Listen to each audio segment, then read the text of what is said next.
Halo listener semua, kembali lagi di podcast Catatan Iman di season yang keempat, di episode yang ketiga, masih bersama dengan saya Victor. Nah, tapi hari ini saya nggak sendirian. Akhirnya saya ditemani oleh seorang bintang tamu, Ci. Kita hari ini Ya. kedatangan teman, itu adalah Ko Roy Suyanto. Halo Ko, apa kabar? Halo, halo Victor. Sehat Ko? Sehat-sehat. Gimana tahun baru Ko? Ada kemana? Apa di rumah Enggak aja? kemana-mana di Jakarta aja. Iya, Jakarta aja ya? garing. Oke. Ya. Nah, buat teman-teman yang mungkin belum tahu ya siapa itu Ko Roy, jadi gue mungkin akan menjelaskan sedikit. Jadi Ko Roy itu adalah dulunya pernah menjabat atau ataupun pernah sebagai kepala moderator untuk di RZIM, Divisi Bible Question. Jadi hari ini kita akan menanyakan banyak hal-hal susah nih pada Ko Roy nih. Dan Waduh. Ko Roy juga saat ini lagi kuliah ya kok, S2 Teologi ya, bener gak sih? Ya, S2, S1 sampai S3 lah ntar. Wow. Coba diberesin semua diborong. langsung masuk PhD nanti ya abis ini ya. Terus juga Korea juga sekaligus menjadi pemimpin small group ya di gerejanya. So I believe hari ini kita kedatangan tamu yang akan memberikan insight dan juga banyak knowledge pasti buat kita semua. So tanpa panjang lebar, kita langsung akan ngebahas nih. Hari ini apa yang akan kita bahas dengan Koroy? Nah, hari ini kita akan ngebahas mengenai sesuatu yang menurut saya sendiri itu adalah sesuatu yang sebenarnya mendasar, tapi di sisi lain juga amat signifikan gitu ya, terutama dalam kehidupan spiritual kita sebagai orang Kristen. Itu adalah mengenai berdoa gitu ya. Karena mungkin kalau kita mau berdoa pasti ya kita tahu lah ya kewajiban orang Kristen itu untuk berdoa. Tapi I believe mungkin kalau kita tanyakan kepada masing-masing pribadi orang Kristen, mungkin bisa setiap orang Kristen tuh punya pemahaman yang berbeda-beda mengenai berdoa gitu. Nah, oleh karena itu hari ini kita akan menanyakan kira pertanyaan-pertanyaan umum ataupun juga pertanyaan-pertanyaan yang sering muncul di pikiran orang Kristen terkait dengan doa kepada Koro ini. Jadi hari ini mohon bimbingannya kok ya. Sama-sama, by the way, ini Ya, ya, kita berproses bersama ya, sama-sama belajar ya. ya, ya. Bukan menggurui atau apapun. Benar, benar, benar. Jadi kita diskusi ya kok ya. Ya, Oke, siap. kita langsung aja masuk ke pertanyaan pertama. Jadi pertanyaan ini adalah mengenai kenapa sih sebenarnya harus berdoa gitu. Karena banyak orang yang merasa sebenarnya kan Tuhan itu kan kalau sudah menetapkan segala sesuatu kan pasti terjadi. Lalu saya berdoa tuh buat apa gitu? Buat apa saya berdoa kalau sesuatu itu gak akan berubah gitu? Nah ini yang seringkali membuat orang tuh jadi malas berdoa gitu kok. Nah kalau Korea sendiri melihatnya tuh seperti gimana kok? Ya. Oke, mungkin sebelum tanya kenapa kita harus berdoa, masing-masing dari kita juga harus bertanya, kenapa sih kita berdoa? Hmm, ya, ya, Ya, ini saya bukan memancing jawaban biblikalnya apa. Menurut Bible, kenapa kita berdoa gitu ya. Tapi ini untuk kita sendiri masing-masing, kenapa kita berdoa? ya. Untuk kalau Victor, kenapa Victor berdoa? Eh, untuk ada hubungan ya, karena kita kan diajarkan untuk punya hubungan dengan Tuhan dan doa adalah salah satu ya bentuk komunikasi kita dengan Tuhan. Hmm, ya, that's good. Banyakan dari kita mungkin pemahamannya berdoa itu dari pemikiran agama lain mungkin juga sama, Hmm. karena aku juga dari agama lain, terus dari luar melihat ke kekristenan juga, Hmm. itu adalah kita biasanya berdoa itu untuk meminta sesuatu kan. Ya, Berdoa ya, minta, benar-benar. kita butuh sesuatu baru kita berdoa Oh, gitu ya, ya. ya. Kalau misalnya nggak ada kebutuhan itu, buat apa Hmm. berdoa? Ya nggak? Benar-benar. Benar-benar. Kayak Benar. rasanya berapi banget berdoa gitu kan. Bisa dipakai waktunya buat ngapain kayak gitu kan, yang lebih produktif lah. Rasanya Hmm. berdoa tuh nggak produktif. Ya. Tapi kalau udah kepepet sampai terpojokkan gitu, baru berdoa, minta Hmm. tolong atau minta sesuatu untuk minta dikabulkan sesuatu atau apalah ya dan sebagainya. Tapi bukan berarti Tuhan nggak bisa pakai ya keadaan kita Hmm. untuk membuat kita berdoa, atau seperti tadi kalau Victor berdialog sama Tuhan ya Hmm. kan, untuk menjalankan hubungan dengan Tuhan. Tuhan bisa pakai. Ya, Tapi bukan itu saja mestinya betul. motivasi kita untuk berdoa. Ya. Nah, banyakkan orang mungkin approach pertanyaan ini dengan motivasi itu. Ini asumsi ya. Ya, ya. Kebanyakan kemungkinan besar. Termasuk saya sendiri juga. Oke, termasuk saya sendiri juga. Karena saya juga lebih pengen atau lebih terdorong untuk berdoa biasanya karena ada sesuatu juga. Jadi ini kita manusia juga ya. Iya, iya, iya. Nggak hipokrit ya, bukannya wah karena saya punya pemahaman tentang doa berarti berdoanya pasti. Tapi waktu ada kebutuhan, ya yes, lebih terdorong untuk berdoa. Betul, betul. Kalau nggak ada kebutuhan, kadang lebih males untuk berdoa. Ya, ini harus diakuin. Ya, dan ini juga butuh pemahaman yang benar tentang berdoa juga. Ya. Yaitu beberapa pemahaman tentang berdoa itu seperti apa. Misalnya contoh, kalau kita motivasinya kita adalah untuk meminta sesuatu, mendapatkan sesuatu dari Tuhan, itu seakan-akan kita memperlakukan Tuhan seperti jin lampu gitu ya. Ya, ya, ya. Ya enggak? Kita gosok-gosok, ini kita berdoa supaya diwujudkan permintaan kita. Ya.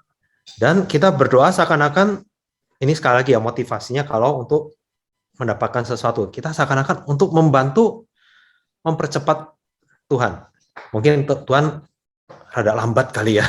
Kenapa ya? Ini mungkin aku harus dorong-dorong berdoa supaya. Jadi berdoa itu suatu agensi untuk mempercepat tangan Tuhan. Seakan-akan kan seperti itu. Betul. Oh, Tuhan belum jawab ya. Kamu harus berdoa. Kalau kamu berdoa, Tuhan langsung jawab. Wow, seakan-akan kita bisa doa kita mempercepat tangan Tuhan. Bisa jadi, ya. Tapi kalau tujuannya untuk itu, untuk mempercepat tangan Tuhan, nah itu pemahaman yang salah tentang spiritual understanding yang salah tentang doa. Ya. Atau satu lagi kita seakan-akan kita membujuk Tuhan. Tuhan tadinya unwilling. Ya, unwilling itu apa ya? Nggak mau gitu ya? Nggak mau. Tapi kita bujuk-bujuk karena kita doa terus. Jadi Tuhan sekarang yaudah deh. Yang tadinya ya betul ya, seperti itu. Atau kita mungkin Tuhan lupa. Jadi kita ingetin Tuhan. Tuhan, in case kamu lupa, ya in case engkau lupa, ini loh aku butuh ini ya. Ya in case engkau lupa aku ini anakmu, aku ini orang Kristen, aku ini orang percaya, ya kan? In case kamu lupa Tuhan, in case engkau lupa Tuhan, ya inilah ya, dengarkan. Ya. Nah, sebagai manusia ini semua wajar nggak? Wajar ya, bisa jadi kita semua punya pengen gregetin doa kita supaya ya itu dia, kita ada maunya. Ya. Dan terus terang, tapi pengertian doa seperti ini itu adalah doa ala pagan. Bahasa Indonesianya apa ya? Berhala ya. Penyembah berhala. Doa ala berhala ya kan. Nyogok, ini sering nyogok Tuhan. Tadi kita bicara sejenak, ya ini sering seakan-akan kita nyogok Tuhan. Oke, kalau aku doa, Tuhan akan balas. Berarti kan itu doa kita panjatkan sebagai sogokan. Betul. Supaya Tuhan mau kabulkan apa yang kita minta. Dan aku suka banget apa yang tadi Victor sampaikan itu, ini hubungan dengan Bapa, ya kan? Dengan Bapa. Jadi makanya Yesus pun juga ajarkan doa Bapa kami. Jadi supaya kita ingat doa itu adalah doa komunikasi antar anak dengan Bapa, seperti itu. Ya kita jaga komunikasi itu, kita berkomunikasi dan sebagainya. Ya dan jadi itulah kenapa sih kita harus berdoa? Mestinya ya itu dia ya, komunikasi sedih Bapa dan anak. Dan kapan aja kita bisa lakukan itu. Kita lagi jalan, kita lagi ngapain, kita lagi whatever it is. Nggak harus dalam postur tertentu, tapi nanti mungkin kita bahas itu kali ya, untuk postur apa yang harus berdoa. Karena kita komunikasi berarti kapan aja sedih sama Bapak kita aja lah. Waktu kita punya hubungan sama Bapak yang akrab, ya bukan hubungan yang dingin, ya enggak. Pasti kan kita ngajak ngobrol, apa aja diajak ngobrol, apa aja diajak ini, apa aja diomongin lah. Bukan rasanya anak kalau ngomong sama Bapak kan, kalau akrab ya bukan cuma pas ada mau minta duit kan, lagi ada butuhnya doang baru ngobrol sama Bapak. Tapi kalau akrab itu apa aja diajak ngobrol. Betul. Ya enggak. Kalau kesah juga diajak ngobrol, apa aja ini. Ya, jadi mestinya seperti itu sih ya. Dan tadi kalau bagian kedua dari pertanyaannya itu kalau nggak salah itu ya. Kalau Tuhan sudah menetapkan segalanya, buat apa berdoa gitu? Ya, kenapa perlu berdoa? Ya ini salah satu spiritual understanding yang salah atau yang kurang tepat yang kita mungkin kebanyakan orang Kristen tidak sadar, yaitu ada yang namanya kedaulatan Tuhan dan sama fatalism. Fatalism itu berarti sudah takdir, tidak bisa whatever we do, apapun yang kita lakukan itu tidak bisa merubah. Oke. Ini dua beda ya konsepnya. Kedaulatan Tuhan itu berarti Tuhan yang memegang kendali atas semua situasi yang terjadi. Yang satu itu adalah semuanya itu sudah ditakdirkan. Oke. Tidak ada apapun yang kita lakukan yang tidak bisa merubah keadaan. Ini kita lihat contoh-contoh di Alkitab itu seperti apa. Contoh seperti di 2 Raja-Raja 20.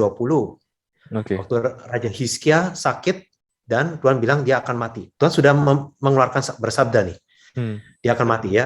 Oke, Hizkia, rapiin rumah tanggamu, ya kan, habis gini kamu akan mati. Tapi terus Raja Hizkia berdoa. Di ayat kedua Raja Hizkia berdoa, ya kan, dia minta, dia bukan minta, dia cuma bilang, remember me, O Lord, ya kan, ingatlah sama aku, ya kan, hambamu ini yang segalanya gitu ya. Dia bukan minta ya, tapi Tuhan habis gitu menambahkan umurnya. Ya nggak langsung mati ya, kalau kita lihat di Alkitab itu ditambahkan 15 tahun. Berarti kan nggak langsung mati, padahal Tuhan sudah bersabda loh sebelumnya. Tapi terus karena berdoa, Tuhan dengar doanya, ya, dan Tuhan tergerak dan ditambahkan umur. Jadi, tapi oke, terus habis itu contoh kedua ya, contoh kedua itu di 1 Samuel 23 ayat 7 sampai 13, itu bisa dibaca sendiri nanti. 1 Samuel 23 ayat 7 sampai 13 ya. Di Raja Daud tanya sama Tuhan, ya kan, waktu itu ke desa di Keliah ya kalau nggak salah, tanya sama Tuhan tentang Saul. Nanti ini orang-orang desa ini akan menyerahkan aku kepada Saul nggak? Waktu itu Raja Saul lagi mengejar Daud ya, lagi mau membunuh Daud, ya, dan Daud lagi pelarian. Dan ini orang-orang desa ini akan menyerahkan aku ke Saul nggak? Ini bertanya sama Tuhan ya melalui Abiathar, imam. Oke, terus dan Raja Saul ini akan datang ke kota ini untuk mengejar aku dan membunuh aku. Dan Tuhan menjawab, ya, dia akan melakukan itu. Saul akan melakukan itu. Habis itu, waktu Daud tahu, setelah 2 kali berdoa, Daud tahu jawaban Tuhan seperti itu, Daud memutuskan untuk tidak bersinggah di kota atau di desa itu. Dia lari dari desa itu. Waktu Saul mendengar Daud tidak ada di desa itu, sudah kabur, Saul tidak jadi turun ke sana. Nah, tadi katanya Tuhan, Saul akan turun ke sana. Tapi ini Saul tidak jadi turun ke sana. Nah, jadi 2 kasus ini Raja Hizkia, atau itu banyak kasus lagi nanti bisa dilihat di Alkitab. Tapi ini 2 kasus yang saya ingat. Ya, 2 kasus ini ada dalam, meskipun ada perubahannya, tapi ada dalam kedaulatan Tuhan nggak? Iya, menurut masih ada dalam kedaulatan Tuhan nggak? Masih Tuhan yang memutuskan nggak? Ya. Masih kan? Masih. Tuhan mau menambahkan, Tuhan mau ini. Ya, tapi ada dalam kedaulatan Tuhan bukan berarti Tuhan mau gini. Yang kalau kita bilang merubah itu misalnya tidak ada di tangan Tuhan, adanya di tangan kita yang untuk merubah. Nah, itu udah beda, ya kan? Meskipun Tuhan tidak memutuskan untuk melakukan sesuatu untuk merubah suasana, kita bisa merubah. Doa kita bisa merubah. Jadi yang kita lihat ini, doanya Daud itu tidak merubah suasana, tidak merubah sesuatu. Tapi Tuhan yang kasih keputusan atau sesuatu terjadi ya di dalam kedaulatan Tuhan yang berbeda. Bukan karena doanya Daud, tapi karena Tuhan. Oke. Dalam kondisi ya, dalam suatu keadaan semua yang dimana masih ada dalam atas perizinannya Tuhan semua. Oke, jadi masih perlu nggak kita berdoa? Yes, kita masih perlu berdoa. Seperti Daud, kita masih perlu berdoa.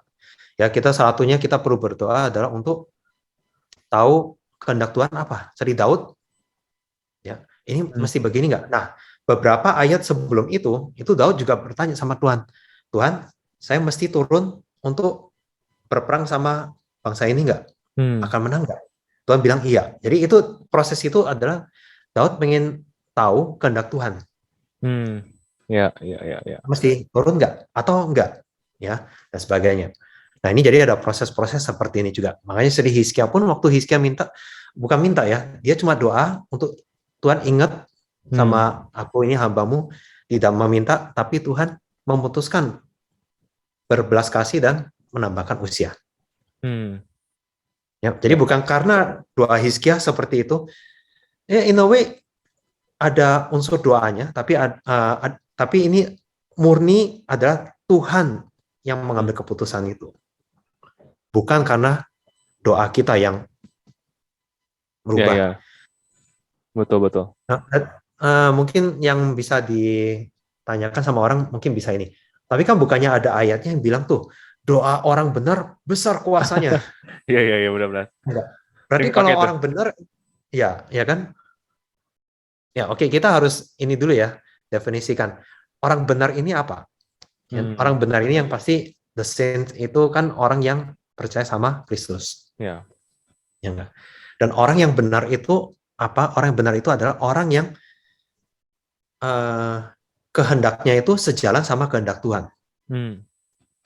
Ya, benar. Orang yang kehendaknya sama dengan sejalan atau align sama selaras sama kehendaknya Tuhan itu doanya besar kuasanya Hmm. karena dia sejalan sama Tuhan. Ya. Ini bukan bicara soal aku orang Kristen tapi dia tidak sejalan, bisa jadi secara KTP orang Kristen tapi hatinya dia belum sejalan sama Tuhan nih. Hmm. Apapun yang dia doain, apakah kuasanya besar? Enggak juga. Ya, ini bilang besar kuasanya ini bukan berarti dia menjadi seperti Genie juga bisa doain apa aja saat terjadi, Nah, ya, enggak ya. juga. Tetap ada di kehendaknya Tuhan. Jadi Hmm. ujung-ujungnya adalah sebetulnya kenapa kita harus berdoa, pertanyaan ini, kenapanya ini adalah selain ini hubungan dan komunikasi, kita juga melalui doa, doa itu tujuannya adalah kita belajar untuk mengenali kehendak Tuhan. Hmm. Betul. Atau untuk kita membantu kita mempercepat proses untuk kita semakin cepat mengenal kehendak Tuhan atau menjadi semakin peka sama kehendak Tuhan, ya kan? Hmm. Ya, very good. Ya, ya. Oke. Itu Jadi sih. ini aku apa tuh ininya adalah apa ya? Kita tuh berdoa tuh bukannya supaya apa ya Tuhan itu melihat dari kacamata kita ya. Soalnya Tuhan nih ini penting banget nih. Ini tuh aku mau banget. Tapi justru kita yang harus Oke. belajar untuk melihat dari kacamata Tuhan gitu ya. Dan Very good. sebenarnya Ya, betul. kalau kita melihat dari kacamata Tuhan, kita bisa melihat bahwa sebenarnya apa yang Tuhan mau tuh yang terbaik buat kita gitu sebenarnya. Ya, Jadi dan kita perlu tahu bahwa yang the key-nya itu adalah sebenarnya di tangan Tuhan bukan di tangan kita gitu ya. ya. Dan tapi Hmm. ya tetap doa itu punya makna gitu ya. Ya. Doa itu tetap punya makna, Oh, doa tetap ya. didengar oleh Tuhan gitu. Dan satu lagi juga, kenapa kita perlu berdoa selain kita untuk belajar mengenal kehendak Tuhan, ya, kita mungkin kita yang perlu diingatkan, bukan Tuhan yang kita perlu mengingatkan Tuhan Betul, ya. betul, betul. Kita yang perlu diingatkan. Hmm. Hey, siapa nih yang memegang kendali atas semua kejadian dalam kehidupan saya? Siapa nih yang punya kuasa atas seluruh alam semesta? Hmm. Ya, makanya ada baiknya juga tadi di Nehemia 9 itu doa terpanjang yang tercatat di Alkitab, bisa dilihat. Ya permintaannya cuma satu aja gitu. Ya. Yaitu jangan pandang remeh kesusahan yang dialami. Tapi sebelum-sebelumnya itu dia memuji kebesaran Tuhan, ya, menyembah Tuhan dan sebagainya. Habis itu dia mengingat semua jasa-jasa Tuhan, apa yang Tuhan telah lakukan sepanjang Torah, ya kan, sepanjang dari Kejadian sampai kitab Ulangan. Itu Ya, diceritakan semua untuk mengingat supaya siapa ini Tuhan kita gitu. betul. Kadang kita berdoa pun kita juga sebetulnya mungkin kita nggak perlu apa ya, salah kalau, tapi waktu kita kepepet kita perlu doa supaya kita ingat, hei, siapa nih yang pegang kendali atas keadaan Hmm. ini? Ya. Siapa nih Bapak kita? Bapak kita ini peduli nggak gitu sama kita? Itu yang kita perlu ingatkan kepada kita. Kalau Bapak kita peduli, ya dia akan apa ya? Ya itu dia. Apakah dia akan lupakan kita gitu? Betul, benar-benar. Ya. Ya, jadi doa itu bukan cuma sekedar permintaan, tapi juga Ya. adalah momen dimana kita glorify Tuhan gitu ya. Dan bahkan aku Ya. juga pernah baca kan dibilang bahwa datanglah ke tahta Tuhan ataupun kepada Tuhan itu dengan ucapan syukur. Jadi kayak banyak banget sebenarnya doa itu bentuk-bentuknya nggak cuma sekedar permintaan. Jadi itu yang perlu kita sama-sama pahami dulu nih. Nah, Ya, dan itu ya perlu mengingatkan diri juga untuk bersyukur juga. betul. Jangan cuma minta Ya. terus kita lupa apa yang di tangan kita ya. Oke, Yes. pertanyaan kedua nih. Yang kedua adalah caranya nih kok. Tadi kan mungkin secara filosofis ya. Yang kedua ini adalah postur yang apakah yang tepat dalam berdoa gitu. Apakah misalkan karena saya anak Jaksel misalkan ya saya boleh pakai bahasa-bahasa gaul gitu ataupun saya harus pakai bahasa yang formal atau posisi saya harus sujud, harus tutup mata atau adakah posisi yang benar dan salah di dalam berdoa gitu. Ini harus hati-hati, yaitu jangan sampai dijadikan satu formula ya, atau formulaik dalam bahasa Inggrisnya. Jangan sampai doa kita tuh formulaik lah. Oh harus seperti ini, kalau nggak seperti ini doa kita, terus kita merasa doa kita ini kurang kuasanya, jadi berkurang kuasanya gitu. Seakan-akan kuasanya itu ada di tangan kita, bukan di tangan Tuhan. Ya enggak? Benar. So ini yang kita harus hati-hati dengan formula.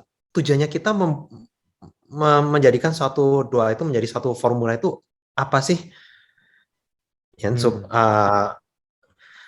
Tapi sekali lagi, tapi itu kalau kita menjadikan doa itu sedih formulaik, itu sedih tadi lagi ya, doa ala pagan, yang ala berhala, yaitu kita doanya tuh jadi sedih sogokan kan gitu. Ini doanya ada caranya, ada benar nih Tuhan. Doanya udah capai cara ini, udah sampai, terus nanti kalau ada kebutuhan, aku udah puasa, bukan doa lagi, didukung dengan puasa lagi ya kan. Terus puasanya udah sengsara banget deh pokoknya, udah sampai nggak makan gitu, dan sebagainya.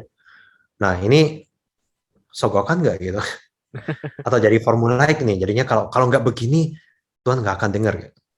Ya, tapi juga tentu kita harus cari doa. Setiap orang ada nyamannya. Ada orang yang nggak nyaman doa itu buka mata, harus merem supaya dia bisa fokus, dia bisa sampaikan. Ada orang yang kalau doa merem, ini saya seperti ini. Kalau saya merem terlalu lama, saya ketiduran, jadi ngantuk. Jadi nggak doa. Ya kalau demi formula, saya meremin gitu. Tapi kalau saya meremin paksain terus, lama-lama saya ketiduran, ngantuk. Ya. Tapi ada yang nggak bisa kalau nggak merem, ya nggak masalah juga. Ya kan nggak harus seperti apa juga. Ya kalau ada yang harus jalan-jalan, berdoa sambil jalan-jalan, dan jadi nggak ada sih. Mau kita sambil di kamar kecil, maaf ya, sambil kamar kecil sambil berdoa, bisa nggak? Ya, bisa aja gitu. Tapi hati-hati juga, kita juga waktu berdoa, kita kan juga mau menunjukkan hormat ya. Betul. Jangan jadikan itu formula juga. Aku harus selalu ada di kamar kecil untuk berdoa. Kalau berdoa itu harus ada di kamar kecil. Ya, terus itu menunjukkan hormat nggak kepada Tuhan gitu. Betul. Atau kalau kita lagi mandi deh. Mandi kan kita biasanya nggak pakai baju ya, nggak ada orang mandi pakai baju kan. Biasa ada komunikasi nggak dengan Tuhan waktu kita merenung atau apa? Ada kan? Iya. Itu sudah berdoa sebetulnya. Salah nggak kalau kita sambil mandi sambil berdoa sama Tuhan? Nggak masalah. Masalah juga. Ya. Dan doa kan juga ada doa pribadi, ada doa korporat. Ya, doa korporat itu berarti rame-rame secara komunitas kita berdoa bersama. Ya. Itulah intinya, jangan formulaik aja. Nggak ada, jangan jadiin formula aja sih. Ya. Jadi ya senyaman mungkin, tapi juga tidak mengurangi rasa hormat ya. Iya. Dan mungkin kalau aku boleh nambahin sedikit adalah selain daripada postur fisik yang perlu kita perhatikan, sebenarnya yang lebih penting adalah postur hati ya, Pak ya sebenarnya dalam berdoa itu ya. Mau fisik kita nangis-nangis, mau kita nyembah, tapi kalau hati kita sama sekali nggak fokus sama Tuhan, mikirin abis ini makan apa ya percuma juga ya. Jadi ya postur hati itu juga nggak kalah penting. Oke. Jadi kalau mau bilang, sorry aku tambahin dulu ya. Kalau mau bilang sikap itu rasanya sikap berdoa tadi, sikap hati yang seperti apa? Sikap hatinya tuh harus selalu sikap hati yang mau belajar, dan Ya. sikap hati yang rendah hati dan mau belajar sama Tuhan, ya kan, mau belajar kehendak Tuhan. Saya kan kita untuk belajar kehendak Tuhan ya, sama Betul. mengingatkan diri tadi ya untuk Ya. harus berucap syukur dan siapa yang ini, itu sikap hati yang kita approach Tuhan untuk berdoa. Oke, silakan. Sorry. Ya, it's okay kok. Nah, pertanyaan berikutnya nih kok, pertanyaan yang juga nggak mudah sih ya. Nah, terkadang kan apa ya, kita tuh kan diminta untuk berdoa itu sepenuh hati ya. Bahwa karena kita percaya bahwa Tuhan kita kan Tuhan yang maha kuasa, yang bisa do the impossible gitu kan. Apa yang mustahil bagi manusia itu mungkin bagi Tuhan, katanya gitu kan. Jadi kayak seringkali kita kalau berdoa tuh harus yakin bahwa Tuhan tuh bisa kabulin apa yang kita mau gitu. Nah, mungkin ini konteksnya adalah tentu ya kita tahu ya, kalau doanya kita doa yang salah gitu ya, doanya serakah, mau Ferrari gitu ya, mungkin tahu lah itu pasti Tuhan nggak mungkin kabulin. Cuma gimana kalau doa-doanya adalah doa-doa yang baik gitu ya, misalkan mau supaya misalkan orang tua terima Tuhan, itu kan sesuatu yang baik. Tapi di sisi lain kan ada yang juga bilang bahwa tapi kita harus pelajari doa seperti Yesus gitu kan, not my will but your will be done gitu. Kita harus berserah sama Tuhan gitu. Jadi kayak ini membuat beberapa orang tuh jadi bertentangan. Jadi saya harus terus berdoa dengan apa yang saya mau, atau itu saya udah biarin lah Tuhan aja gitu. Jadi kayak bingung gitu kok. Nah, how do you see this kok? Ya.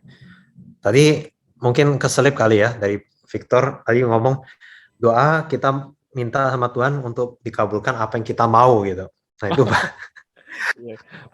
oke, iya, that's true. Tapi benar-benar itu yang kita harus pikirin. Ini kita yang mau atau ini Tuhan yang mau? Oke.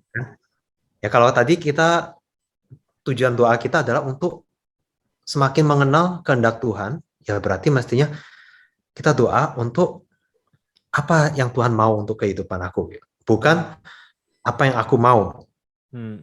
Yang aku mau gitu. Nah itu yang kita harus hati-hati ya dengan itu juga.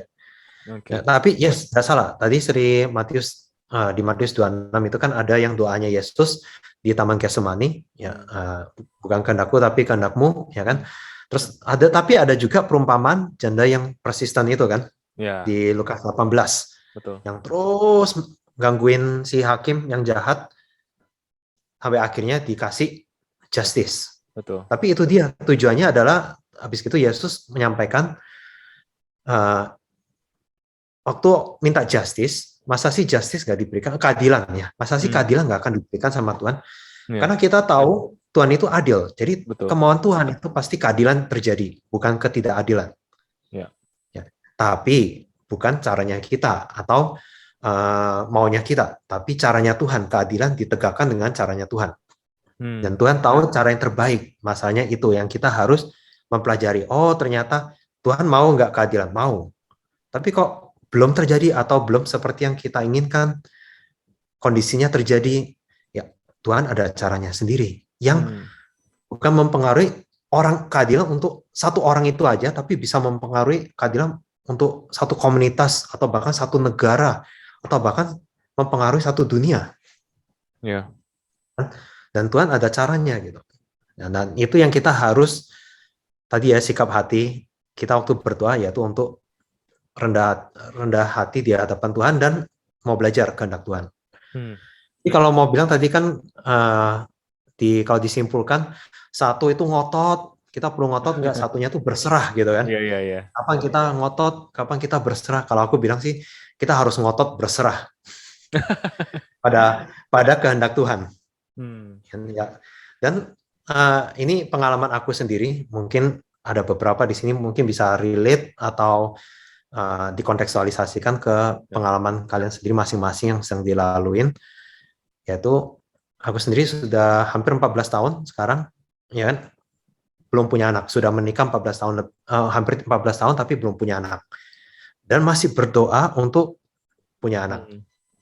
Ya, jadi kita masih ngotot, tapi kita juga ngotot berserah sama Tuhan, berserah pada kehendak Tuhan untuk punya anak.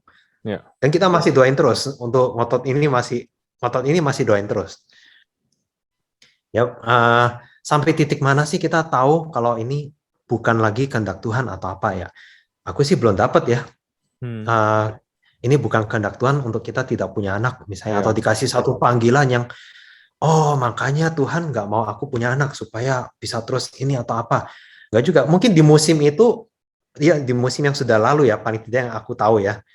Oh iya, pantesan belum bisa mengerjakan banyak hal. Victor pasti udah tahu, udah punya anak Hmm. sekarang.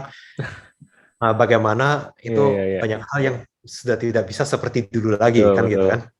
Ya ada musimnya. Ya, tapi Victor bisa lihat kenapa sebelumnya ya ada hal-hal yang bisa dilakuin yang sebelumnya sebelum sebelum punya anak bisa dilakuin ya kan, yang sekarang kalau udah punya anak sudah lagi Betul. tidak bisa maksimal. Hmm. Ya, Dan ya, ya. ya itulah aku belum dapat dari Tuhan, kehendak Tuhan itu tidak punya anak. Jadi ya selama belum dapat itu ya terus ngotot untuk berserah pada kehendak Tuhan. Oke. Kalau aku simpulkan kayak gini kok, misalkan bener gak ya? Coba. Intinya gini, kalau kalau kita yakin bahwa itu adalah sesuatu yang baik gitu ya. Kayak misalnya kayak Yes. orang itu bilang adalah mau punya anak ataupun juga mungkin teman-teman lain ada yang mau supaya orang tuanya terima terima Tuhan, itu kan sesuatu yang baik sebenarnya. Ya. Dan kalau kita yakin itu sesuatu yang baik, ya kita ngotot terus aja. Tapi berserahnya Hmm. adalah di bagaimana, cara dan kapan gitu. Bahwa Yes, very itu good. itu adalah bagiannya Tuhan. Bagian kita adalah ngotot mendoakan hal itu, tapi ya berserahnya di sisi itu kapannya, caranya itu adalah Ya. bagiannya Tuhan gitu ya. Gitu ya kalau Ya. mungkin ya. Sekali lagi ya, tujuannya itu bukan kita ngotot supaya Hmm. Tuhan habis gitu hatinya dilunakkan supaya mau Ya. mendengar dan mengabulkan ya. Sekali lagi ini untuk kita. Makanya Ah, kita ngotot berserah pada kehendaknya. Soalnya kita, tapi kan kita gimana tahu kehendaknya apa? Ya kita, ini hmm. prosesnya kita belajar. Ya, Ya, ya. apa True, sih true. kehendak Tuhan? Dan melalui selama proses hampir 14 tahun ini, kita melalui proses belajar nggak? Hmm. Melalui dari yang kita tadi awalnya pasti, karena kita ada orang-orang yang bilang menubuatkan kepada kita, ini pasti kehendak Tuhan. Tuhan mau semuanya tuh pasti punya anak. Nggak mungkin ada yang nggak Hmm. punya anak. Ada yang seperti itu, terus kita juga, wow ya oke oke oke, itu iman kita. Tapi habis itu lama-lama kok masih belum gitu kan? Hmm. Ya kita lihat, bisa jadi sampai seumur itu ternyata enggak. Hmm. Ya kalau itu memang kehendaknya, ya kita harus belajar. Kita diproses juga. Saya dan istri ya diproses terus untuk belajar hal itu. Ya selama ini hampir 14 tahun kita belajar banyak sekali tentang kehendak Tuhannya. Ya. Wow. Oke, thank you kok for history juga. Nah, kita Hmm. masuk ke pertanyaan selanjutnya. Nah, ini ada pertanyaan yang juga aku pernah ditanyain waktu itu adalah kan Tuhan itu adalah Tuhan yang baik ya. Misalnya Tuhan itu kan sebenarnya tahu lah kebutuhan anak-anaknya sebelum anaknya ngomong sebenarnya. Jadi ada yang bilang Ya. bahwa ya doa itu sebenarnya perlu sekali aja contoh meminta sesuatu gitu ya. Ya ini kita Hmm. semua konteksnya permintaan ya, cuman nah ini misalnya Ya. kalau kita minta sesuatu tuh cuma ngomong sekali atau kita harus doakan tiap hari gitu, harus nagging Tuhan gitu. Itu mana yang benar gitu? Ya. Jadi seperti tadi, saya kembalikan kepada tujuan doa kita ya. Tujuan doa kita adalah untuk mendapatkan apa yang kita mau Hmm, atau untuk mempelajari kehendak Tuhan. oke. Ya. Dan kalau untuk mempelajari kehendak Tuhan, bisa jadi dalam sehari kita belum dapat nih kehendak Tuhan. Seperti saya, kasusnya saya masih harus 13 tahun lebih berdoa terus, mempelajari kehendak Tuhan. Hmm, Ya kan? Apakah itu kemauan kita juga? Yes, itu kemauan kita ya. Kita pengen punya anak, bukannya kita nggak pengen. Kita ya. pengen punya anak. Tapi itu bukan, saya belajar melalui proses ya. Ini juga saya belajar melalui proses untuk pendewasaan, yaitu ternyata tujuan doa itu, ya saya udah melewati musim-musim di mana saya juga udah menyerah untuk berdoa. Hmm, Ya mungkin nggak bukan lagi buat apa lagi berdoa terus, oke doa lagi, ya, harus ya. terus gedor terus pintunya Tuhan sampai Tuhan mau buka ya, Hmm, sampai Tuhan mau buka gitu kan, ya, ya. sampai Tuhan kabulkan apa yang saya minta. Enggak ya, tapi selama ini proses belajar, enggak, tujuan doa itu kita terus makin mempelajari kehendak Tuhan Hmm, ya. Dan ini yang berdoa sekali enggak, saya rasa enggak gini, meskipun Tuhan sudah kabulkan doa kita ya, hmm, apakah itu berarti kita berhenti berdoa? enggak ya. Enggak, kita Betul. tetap berdoa terus. Kita tetap masih perlu belajar dari sisi lain kehendak Tuhan, dari sisi lain dalam kehidupan kita, ya kan? Aspek kehidupan yang lain dalam kehidupan kita. Mungkin sekarang kita berdoa, Papa kita terima Tuhan. Sekarang Papa sudah terima Tuhan. Hmm, Apakah itu akhir dari perjalanan iman kita? Kan enggak. betul. Bisa jadi sekarang kita masih bergumul dalam hal lain yang kita masih terus doakan. Dan sekarang gini, Papa pun sudah berdoa, Papa pun sudah terima Tuhan, apakah itu berhenti di sana? Kan Iya, enggak. Kita benar juga benar. masih terus mau perlu berdoakan Papa untuk supaya Papa terus bertumbuh dalam imannya, terus menjadi semakin dewasa, ya. Bukan sekedar terima aja ya kan gitu. Hmm. Dan mungkin Papa terima Tuhan tapi belum langsung berubah sifatnya. Misalnya ada sifat pemarah atau sifat masih ada kecanduan judi kayak atau apa kayak masih belum berubah, masih belum ya. Itu masih perlu terus didoakan, Ya. ya kan? Wow. Benar benar benar. Jadi aku tadi pas Koro jelasin tuh, aku jadi sadar gitu ya. Jadi sebenarnya tuh seringkali banyak pertanyaan yang muncul terkait dengan doa ini adalah saat kita punya perspektif yang salah bahwa doa itu adalah Ya. buat saya gitu ya. Kalau Hmm. selama fokusnya ke situ tuh pasti pertanyaan banyak muncul. Jadi aku tadi Iya. pas dengan jawaban Kore, semua pertanyaan saya sih ujung-ujungnya ke situ gitu. Ke arah sebenarnya Iya. fokusnya kemana gitu. Nah Soalnya itu ini yang sih yang aku temuin, aku pelajari selama ini yang paling biblika, yang paling gampang untuk yang apa ya, paling gampang untuk direkonsiliasi menurut Alkitab ya kan, dari kan kita hmm, nggak bisa cuma cuplik-cuplik, tapi kan ada ayat ini, tapi kan ada ayat lain juga yang bicara, kita ya harus lihat secara keseluruhan ya yang disampaikan di Alkitab tentang doa ya ya. oke. Oke, kita masuk ke pertanyaan terakhir nih kok. Nah pertanyaan terakhir ini Oke. adalah apa ya? Aku pernah baca salah satu alasan kenapa orang itu malas berdoa adalah karena Hmm. dia ngerasa tuh kalau doa itu kayak ngomong sendiri gitu ya. Maksudnya kayak speaking to thin air gitu istilahnya. Monolog. Iya, jadi kayak udah doa apa yang panjang-panjang gitu. Mungkin udah benar tuh, udah memuji Tuhan, bersyukur, tapi kok sehari dua hari kayak gitu aja gitu. Kayak nggak kan harus kan kalau diajarin kan doa itu harusnya dua arah. Tapi kenapa saat saya doa tuh kayak satu arah terus gitu. Saya nggak pernah mendengar apapun dari Tuhan gitu. Nah, gimana kok kalau ada orang yang mungkin punya pergumulan seperti ini? Ya, aku sih nggak salahin ya. I see it as aku melihat ini sebagai orang yang pertanyaan seperti ini atau bergumul dengan pertanyaan seperti Hmm, ini kan mereka punya kerinduan untuk mendengar dari Tuhan. iya. Ya, dan aku juga nggak mau menutup kemungkinan orang bisa mendengar langsung dari Tuhan. Hmm, Pada nyatanya pun di Alkitab tidak semua orang dikasih ke apa ya, privilege itu kan untuk mendengar langsung dari Tuhan. iya. Raja Daud pun seperti tadi doanya dia pun itu harus melalui imam, Hmm, kan, melalui ya imam lah. Nah, jadi ini yang kita harus manage ekspektasi, yaitu tentang mendengar. hmm, Mendengar ini apakah harus mendengar suara Tuhan secara langsung, ya kan? Atau ada cara lain untuk mendengar, hmm, ya. Bisa jadi ya mendengar ini mungkin ada beberapa yang uh, proses mendengar ini kan dua arah ya. Jadi kalau dua arah ini kan ada bagiannya Tuhan, ya. ada bagiannya kita sebagai manusia. Hmm, Ya kalau di teologinya, bahasa teologinya ini adalah ini yang namanya twin truth. Ya, ada dua kebenaran ini, yaitu satu God's sovereignty, kedaulatan Tuhan, satunya lagi human responsibility, hmm, tanggung jawab manusia. ya. Dan tanggung jawab manusia ini ada di dalam kedaulatan Tuhan, Mas Yan. Jadi misalnya kalau ada kedaulatan Tuhan ini misalnya lingkaran, human responsibility ini sebetulnya ada di dalam. Tapi kita bisa keluar nggak? Hmm, Bisa. Ya, semuanya masih di kedaulatan Tuhan. Oke. Misalnya contoh paling gampang deh, waktu penawaran untuk keselamatan, menerima Tuhan Yesus sebagai juru selamat. hmm, Kedaulatan Tuhan yaitu ditawarkan, ya kan?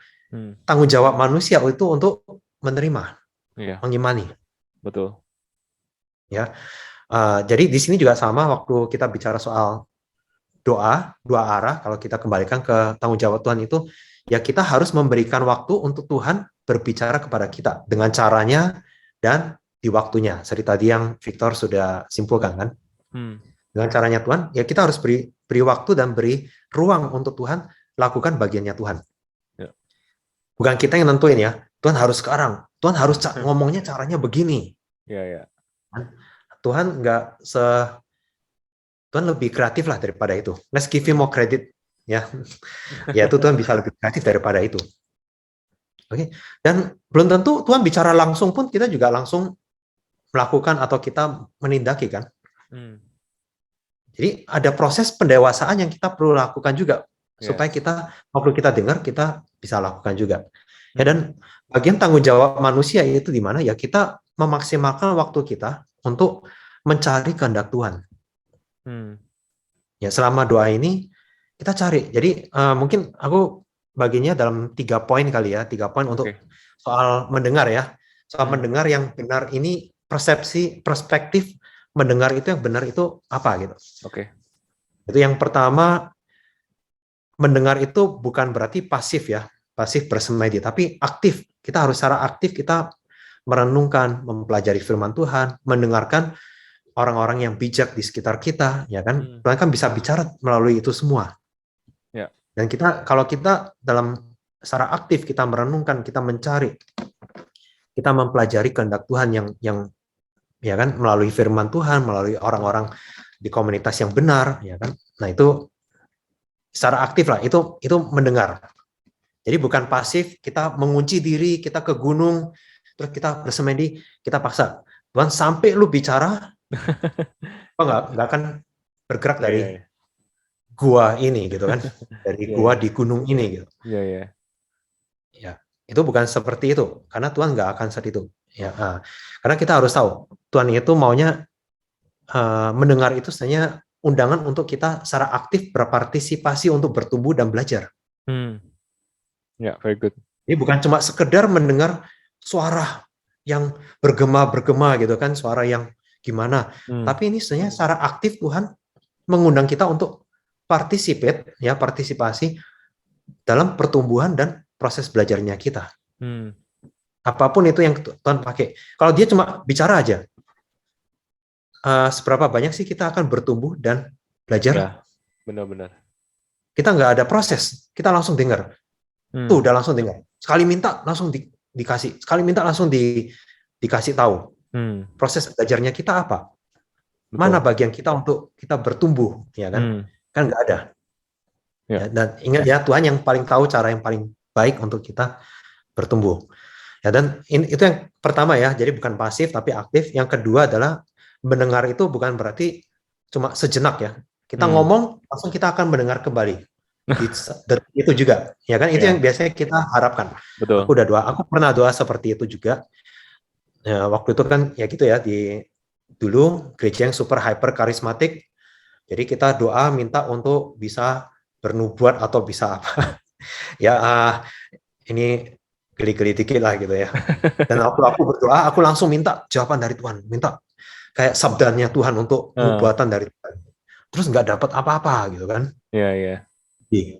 Nah, oke, dan ingat ya, dan jadi mendengar ini membutuhkan waktu mungkin selama yang kita butuhkan untuk mempelajari kehendak Tuhan. Bukan selama Tuhan akan berbicara ya, tapi selama yang kita butuhkan untuk mempelajari kehendaknya. Very good, ya. As long as we need to understand His word, not as long as He needs, as long as itulah pokoknya bukan bukan dipaksakan. Ini kita yang butuhkan untuk mempelajari kehendak Tuhan. Betul. Dan karena ini kan mendengar ya, kita yang berarti kan bagian kita untuk mendengar, bukan bagian Tuhan ya. Terus ketiga, jadi bukan tadi kedua itu sejenak, bukan berarti sejenak ya, berarti tapi ya selama yang kita butuhkan ya kan untuk belajar firman Tuhan. Dan ketiga itu mendengar itu bukan sekedar mendengar. Ini kalau kita harus memahami konteks Ibrani, konteks orang Yahudi, yaitu kalau bahasanya mereka itu kan bahasa Ibrani itu untuk mendengar itu adalah Shema.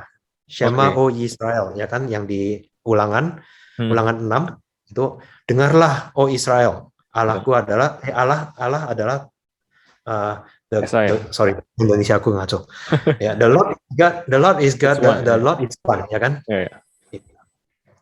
Itu Shema, O Israel ya. Shema itu konsepnya itu kalau kita lihat itu Shema itu bukan cuma sekedar dengar, tapi obey. Kita meresponi dan kita tindaki apa yang kita dengar. Ya, itu yang kita harus lakukan. Ya, ini Kalau mau lihat itu ada di Bible Project juga ada membahas soal kata Shema ini, yaitu Oke. sangat deep sekali. Tapi jadi bukan cuma mendengar aja, tapi harus obey. Wow. Seberapa banyak dari kita yang kita cuma dengar, oh ya gitu. Apalagi kalau ternyata nggak sesuai yang kita minta. Kita masih mau menjalani nggak? Benar-benar. Ya. Jadi bukan prosesnya kita nggak dengar lagi nih. Kita dengar, tapi kita juga harus obey juga. Dan Tuhan, makanya itu harus ada proses untuk kita belajar bertumbuh dan mempelajari kehendaknya supaya kita bisa obey. Iya. Benar. Kalau Tuhan tahu yang terbaik untuk kita, tapi kita terus udah dikasih, terus kita nggak obey, berarti yang terjadi adalah kita nggak dapatkan yang terbaik dong. Ya enggak? Betul. Makanya ada pepatah yang bilang, to understand why, just obey, just do and obey. Ya. Benar-benar. Ya, So, mungkin itu sering kita alami jadi anak ya. Kita kalau jadi pas yang ya, anak kecil minta betul. nggak boleh. Kenapa sih? Tapi pas udah gede, oh gitu ya. Yes, ya, ya. Dan Ya, kadang ya. harus anak cuma lakuin aja lah. Kadang misalnya anak suruh sikat gigi, terus dia nggak mau. Terus Ya, kita mau jelasin sampai seperti apapun, benar. oh kenapa harus disikatin? Karena ini kotor, karena ini apa nih? Terus kita kasih secara saintifik, ya kan semuanya. Iya, Anak kan juga nggak akan ngerti gitu. benar. Waktu dia besar, tapi dia harus obey aja Betul. supaya giginya bersih, ya kan? Ya. Jalanin aja pokoknya. Suatu saat dia akan belajar kalau kenapa ini yang Tuhan mau. Ya. Jadi ada proses pertumbuhan itu yang terjadi. Ini Betul. yang proses pendengaran lah. Ya. Wow. Tadi. Jadi this is yang sering kali Ini kita lupa ya, bahwa ada proses yang perlu kita laluin. Dan tadi kalau aku juga dapetin dari apa yang Kore sampaikan adalah bahwa kita juga nggak boleh batasin Tuhan ya, bahwa ya Tuhan itu dia gitu ya. Maksudnya masa kita mau batasi Tuhan yang tidak terbatas gitu kan. Jadi kayak kita nggak boleh batasin Tuhan kapan harus mendengar, caranya gimana. Tuhan hanya boleh berbicara audible, nggak boleh melalui orang-orang, nggak boleh melalui Alkitab. Itu juga salah satu cara membatasi kan. Jadi kayak ya let God be God, dan ya just obey and jalanilah proses yang ada, sehingga akhirnya seperti yang kita bahas di pertanyaan awal ya kok ya, sampai akhirnya kita bisa align dengan apa yang kehendak Tuhan dalam kehidupan kita gitu. Betul. Paling ini sih list pertanyaanku cuma segini doang nih kok. Gitu. Dan kita juga udah cukup bahas cukup banyak. Coba terakhir nih kok. Terakhir mungkin dari overall kita bahas ini semua. Terakhir Koro ada yang mau tambahin nggak? Kira-kira mungkin ada hal-hal yang mungkin belum sempat kita bahas, tapi menurut Koro it's important for us to know. Kira-kira ada kok yang mau ditambahin terkait dengan doa? Kadang yang orang yang suka tanya itu, tapi ini bukannya aku meminta sesuatu yang buruk atau apa, cuma benar-benar I don't know what to do di titik crossroad gitu kan dalam kehidupan. Misalnya contoh, aku ke universitas ini atau universitas itu kalau untuk mahasiswa gitu kan, atau misalnya untuk yang mau menikah gitu kan, yang jodoh, ya tanda kutip yang jodoh itu yang mana ya? Wanita A, wanita B, atau wanita C? Siapa tahu pilihannya ada 3. Ya, syukur-syukur pilihannya banyak ya. Ada yang ya hal-hal seperti itu kan yang kita mana nih? Mana aku gimana tahu mana yang kehendak Tuhan untuk aku kan gitu dan sebagainya. Ya, seperti aku sendiri, ini pengalaman aku pribadi waktu aku mau belajar Alkitab pun, aku juga ada di mana aku mau belajar di Inggris waktu itu. Ada mau ikut di Oxford, terus di Inggris untuk program kuliahnya. Ya, terus habis gitu ternyata bukan kehendak Tuhan untuk ke sana. Jadi aku anggap itu pintu yang ditutup sama Tuhan. Oke. Sempat aku kecewa, ya kan, bukan kecewa gimana, tapi ya down lah. Gitu. Nggak dapet nih, nggak ditolak nih atau apa gitu dan sebagainya. Terus nggak lama pandemi terjadi kan gitu. Wah, untung nggak di sana. Kan? Terus ternyata waktu dapat di mana aku sekarang kuliah itu kayak wow, ini perfect. This is just perfect for me. Dan aku nggak perlu sampai totally change my whole life, ya kan? Pindah ke sana, pindah ke Inggris, lepasin semua yang aku sudah ada sekarang gitu kan. Ini I can still do what I do di sini, ya kan, bisa masih melakukan kerjaan-kerjaanku masih bisa dilakukan, ya kan, pelayanan di gereja masih sama, bahkan sekarang bisa online gitu. Ya, dan ya seperti itulah. Tapi online masih bisa ketemu sama dosennya langsung di sini Ya. dan ini just perfect lah for me gitu saat ini. Nah, jadi yang maksud aku di sini adalah kadang kita mendengar Tuhan itu bisa melalui pintu-pintu yang tertutup juga. Wow. Iya, iya, iya. Kalau bayangkan kalau nggak ada pintu yang ditutup, semuanya pintu dibuka. Hmm. Kan kita jadi kesusahan untuk yang mana nih yang aku mesti pilih, ya kan? Nah, kadang-kadang kita, jadi jangan cuma lihat pintu yang terbuka aja, kita puji Tuhan, pintu ini terbuka gitu. Ya, Ada ya, pintu ya. yang tertutup, puji Tuhan juga. Karena itu kan, ya tadi proses eliminasi kan. Jadi kita jadi makin tahu, oh ini bukan kehendak Tuhan. Oh Ya. bukan cara ini. Kita makin lama makin dikerucut, kerucut sampai kita tahu, oh ini yang kehendak Tuhan. Hmm. Very Nah good. itu yang jadi kita juga harus lihat pintu terbuka, pintu tertutup itu juga ya salah satu cara untuk mengenali kehendak Tuhan. Ya. Setuju sih. Kayak aku Ya. pernah baca suatu quotes yang bilang bahwa sometimes God rejection is His direction gitu ya. Ya, that's good. Wow, so thank you so much. Roy, kita udah ngobrol hampir 40 menitan lebih, so thank you so much buat semua the sharing, the story, and aku percaya bahwa semua yang dengar pasti akan Amen. terberkati dan pasti akan mengubah nih, Bermanfaat. pasti akan mengubah cara berpikir kita, terutama mengenai doa. So thank you so much kok. Ya. Dan buat teman-teman semua yang mungkin ada apa ide-ide atau juga topik-topik yang menarik yang buat kita bahas ke depannya, bisa langsung aja direct message saya di @victoritia atau Koroy ada mempromosikan sosial media kalau ada yang mau nanya-nanya Koroy. Jadi sih aku nggak gitu aktif, jadi nggak apa-apa. Kita aktif ya. Tetap di Oke. sini aja, subscribe, comment, like di sini aja. Iya, iya. Dan buat teman-teman yang juga mau mungkin ada diskusi lebih lanjut boleh langsung aja ke YouTube kita di YouTube saya, ke YouTube kita ya. YouTube saya di @wirsaiman, bisa langsung komen-komen di situ ya. Oke. Ya. So, sekian dulu buat episode kali ini. Minggu depan kita akan kembali lagi dengan Koroy. So, make sure kalian tetap stay tune di minggu depan karena minggu depan kita akan bahas topik yang juga nggak kalah seru. So, see you semuanya. Goodbye and God bless. See you, God bless.